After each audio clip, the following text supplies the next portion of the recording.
اور سوال ہے، کیا گھٹنا کھل جانے سے وضو ٹوٹ جاتا ہے؟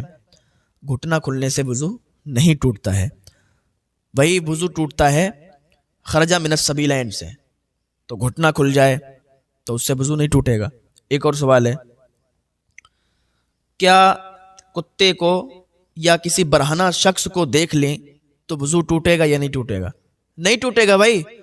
آپ برہنہ شخص کو دیکھ لیں یا کتے کو دیکھ لیں یا کسی اور جانور کو دیکھ لیں تو آپ کا وضو نہیں ٹوٹے گا، وضو ٹوٹتا ہے خرجہ من السبیلین سے۔ ایک اور سوال ہے، کیا بوڑھی عورتیں جنت میں نہیں جائیں گی؟ یہ کیسا سوال ہے؟ اچھا، بوڑھی عورتیں جنت میں نہیں جائیں گی؟ بالکل نہیں جائیں گی بوڑھی عورتیں، کوئی بوڑھی عورت نہیں جائے گی۔ اب کسی کو یہ مت بتا دینا کہ بوڑھی نہیں جائے گی تو وہ پریشان ہو جائے، ایسا نہیں ہے، کیونکہ جتنی بوڑھی عورتیں ہیں، جتنی بوڑھی خواتین ہیں، ان سب کو جوان کر دیا جائے گا، کیونکہ کوئی بوڑھی نہیں بلکہ سب جوانی کی حالت میں جنت میں جائیں گی۔ جو دنیا میں بڑھاپے کی حالت میں انتقال کی ہوگی وہ بھی جوانی کی حالت میں ہی جنت میں جائے گی، ٹھیک ہے؟ تو کوئی بوڑھی کسی کو بتانا مت کہ وہ پریشان ہو جائے، بولنا کہ تم جوان ہو جاؤ گی، جوان کر دی جاؤ گی، پھر جنت میں لے جائی جاؤ گی۔ ایک اور سوال ہے کہ نماز میں ناف کے نیچے ہی نیت کیوں باندھتے ہیں؟ دیکھو، نماز میں ناف کے نیچے نیت اس لیے باندھتے ہیں کہ جو ناف ہے نا، توندی کے نیچے، تو یہاں پر شیطان وسوسے پیدا کرتا ہے۔ ایک صورت تو یہ ہے کہ شیطان وسوسے ڈالتا ہے، اگر ہم ناف کے نیچے نیت نہیں باندھیں گے تو شیطان وسوسے ڈالے گا اور ہم نماز پڑھیں گے تو ہمیں نماز میں خلل ہوگا، کہیں وہاں کا خیال آئے گا، کہیں ادھر کا خیال آئے گا، کہیں دکان کا خیال آئے گا۔